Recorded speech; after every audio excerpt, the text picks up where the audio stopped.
Здравейте, приятели! Сега ще ви покажа какво си купих от мола. Гланц, който ти променя цветът на устните, и парфюм. Сега нека да ги разопаковаме. Тъй като аз вече си разопаковах още по пътя гланца си. Вътрешно пълсанче или каквото и да е. Червилце, което си променя цветът на устните. Сега ще разопаковаме моят нов парфюм. Ето го, представям ви го. И сега да го сворим.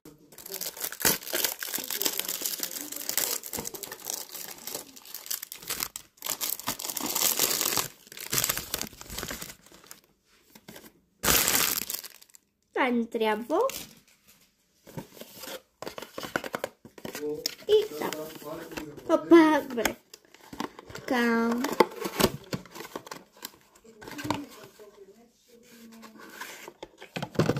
Вау.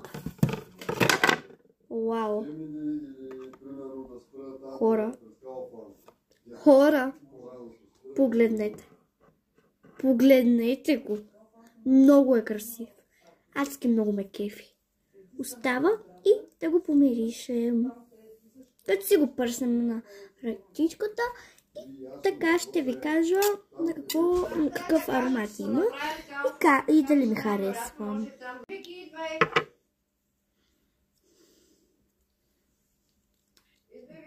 Чакайте за малко.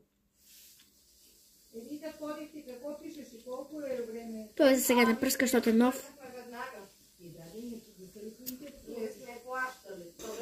Я помириш, гледайте хора. Няма как да го помириште, все пак това е телефона.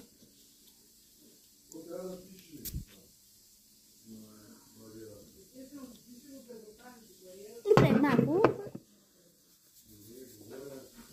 Хора, брутално мирише. Да му 10 от 10. И за гланца, който сега ще ви го покажа как изглежда отвътре. Няма да повярвате. Хора, така изглежда. Той е бледо син, ама на камерата се вижда, че е много син. Така че, да, на него му давам също 10 от 10.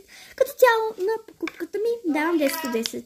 А ако искате още такива видеа, ми последвайте с камбанката да получавате известия, като кача ново видео. Чао!